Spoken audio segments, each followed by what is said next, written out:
The Syrian army has regained control of the city of Daraa, a strategically important position in the south of Syria. It's considered to be the area that swelled the revolution against President Bashar al-Assad.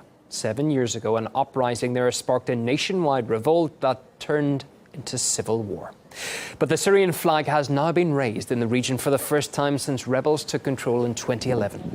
A Russian-mediated agreement was reached with militants to give up the majority of areas on the border with Jordan.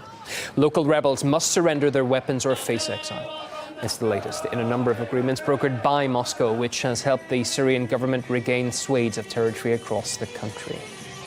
Well, political sciences professor Dr. Bassam Abu Abdallah from Damascus University believes the Syrian flag being hoisted in Daraa again is a signal that the war is one step closer to being over.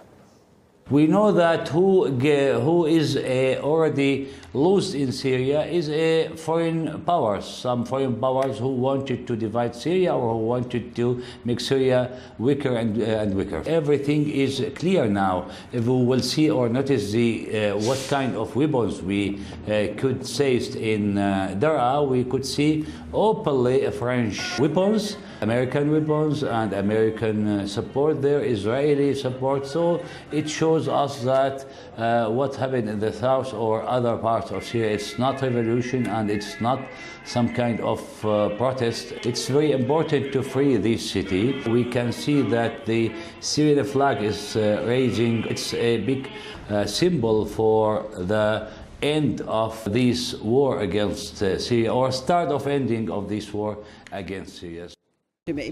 Well, the Syrian military, along with its Russian partners, are on the move as more territory is reclaimed from rebels in the country. The latest region is the Daraa area, where terrorists have been turning in heavy weapons, and they either will reconcile with the government or be taken to the northern part of the country. This as the Syrian army inches closer to the Golan Heights region. Stay with us as we take a look at all of this on this debate. We're going to start it off and cross over to Damascus, joined by our correspondent on the ground there, Muhammad Ali. Muhammad Ali, great to have you with us. Well, please fill us in the latest situation on the ground there. Yes, the Syrian army continues to rapidly secure more and more areas in Syria's south, whether in al-Quneitra or in Daraa. The army is now in control of over 80 to 85% of Daraa itself, and has started, after securing many areas west of Daraa, to advance and start taking control of areas in al-Quneitra province itself, which is on the separation line with the occupied Golan Heights over there. The army took control and entered into Mas'hara, a very strategic town in the eastern countryside of al-Quneitra itself, the first town that the Syrian army enters militarily inside al-Quneitra province. This town is actually important and strategic because it is surrounded by strategic hilltops, about 5 hilltops, mostly with the terrorist groups. The town has been under the control of terrorists since 2013 when they first occupied it, but now it is under the control of the Syrian army. Surrounded by those strategic hilltops, the Syrian army is aiming to take control of those hilltops in order to have more actually a hand on those terrorist groups and the areas they control in al-Quneitra, which of course the areas that the terrorists are in control of al-Quneitra province is about 70%, a very large area that those terrorists control. Mas'hara was under the control of the al-Nusra Front, also Hayat Tahrir al-Sham. The army is actually interpreting what the Syrian government officials have been saying recently, which is liberating every inch of Syrian territory,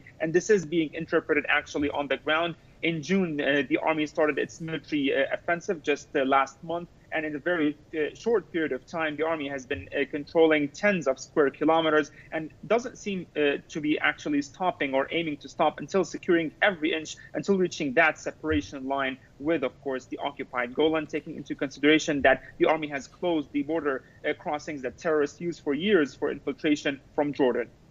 Thank you so much for that update out of Damascus. Appreciate you being with us, Muhammad Ali. I'd like to welcome my guest to the program out of London, editor-in-chief of the Durand.com, Mr. Alex Marquarez, and out of Washington, D.C., professor of George Washington University, Mr. Nabil Mikhal. Thanks so much for being with us. We're going to start this off in D.C. with Nabil. Well, the Syrian military has been on the move during the last few weeks, especially, and have taken back a lot of Syrian territory, which had been in the hands of terrorists for years. What do you think has happened that we're seeing the Syrian military achieve victory after victory more and more in a shorter period of time? It means that the Syrian army had the upper hand. They were stronger, militarily speaking, than their opponents. So what would follow, I would assume, would be known in the police vocabulary as street combing, basically cleaning up the mess that resulted from 6-7 years of fighting in an internal strife that should have ended a long time ago. They will capture a lot of their opponents. They will also try to establish ties with the local population and fight terrorism, since there is an infiltration of so many terrorist elements in the Syrian civil war. But the most important message is to be patient, since tomorrow will be the Helsinki summit between the Russian President Putin and his American counterpart Trump. And I'm quite sure they will discuss Syria seriously. They will talk about the recent movements of the Syrian armed forces in southern Syria. So I'm quite sure that a lot of factors will be analyzed, digested, and perhaps the political cloud of the whole operation could be weaved tomorrow, and we can hear some important stuff about what has been transpiring over the past couple of weeks. All right, stay with me. I want to get back to you on what you said, Nabil, but first let me cross over to London and get Alex in on this conversation. What does it mean for the Israeli regime that the Syrian military is reclaiming more of their land, and especially in the Daraa region, close to the Golan Heights? I think it means the failure of Israeli policy in Syria. I mean, the Israelis have operated various different policies during the Syrian war. I think that they were always very keen to see regime change in Syria. I think they saw Syria as the weak point in the coalition of enemies, as Israel calls it, what's sometimes referred to as the axis of resistance, bringing together Hezbollah, Syria, Iran, perhaps Iraq too. It saw Syria as the weak part of this. It wanted to fight to overthrow the government of Syria. When that became less likely, I think the Israelis wanted to create buffer zones around Israeli-occupied territories in the Golan Heights. It looks like that isn't going to succeed either. So the Israelis are now facing the complete failure of their Syrian policy. It is a major strategic defeat for them, and they're going to have to think very carefully what their options are in this situation, unless if they don't want to get themselves drawn into an even more bigger struggle, which could be dangerous for Israel and could turn out even worse for them. Well, Nabil, what does it mean for Syria to have the Daraa area totally liberated, basically from the Jordanian border to the Golan Heights? Immense changes and many important implications, and I have to be selective. First of all, the regime now is being discussed as a factor in any transition period because, quote unquote, it dominates most of the Syrian lands, including the soil where the rebellion started, meaning al-Daraa and its surroundings.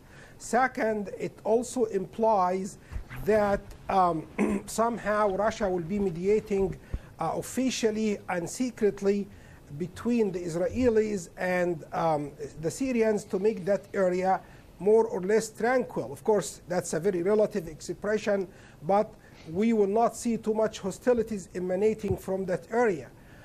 Thirdly, it also will raise questions about the American role in Syria.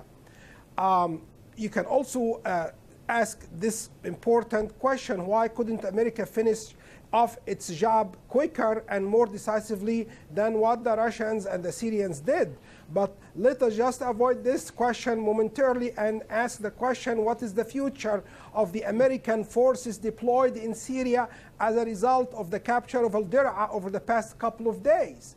Again, I said in my answer to your first question, these issues could be discussed tomorrow at the Helsinki summit. I do not know how much details Putin and Trump will talk about it, but at least it could outline their strategic conversation. So the most important thing now is that you have a strategic dialogue about Syria, and that was missing for years from the American side, especially during the Obama administration. If you have a serious talk about Syria, this could help establish peace and end the civil war.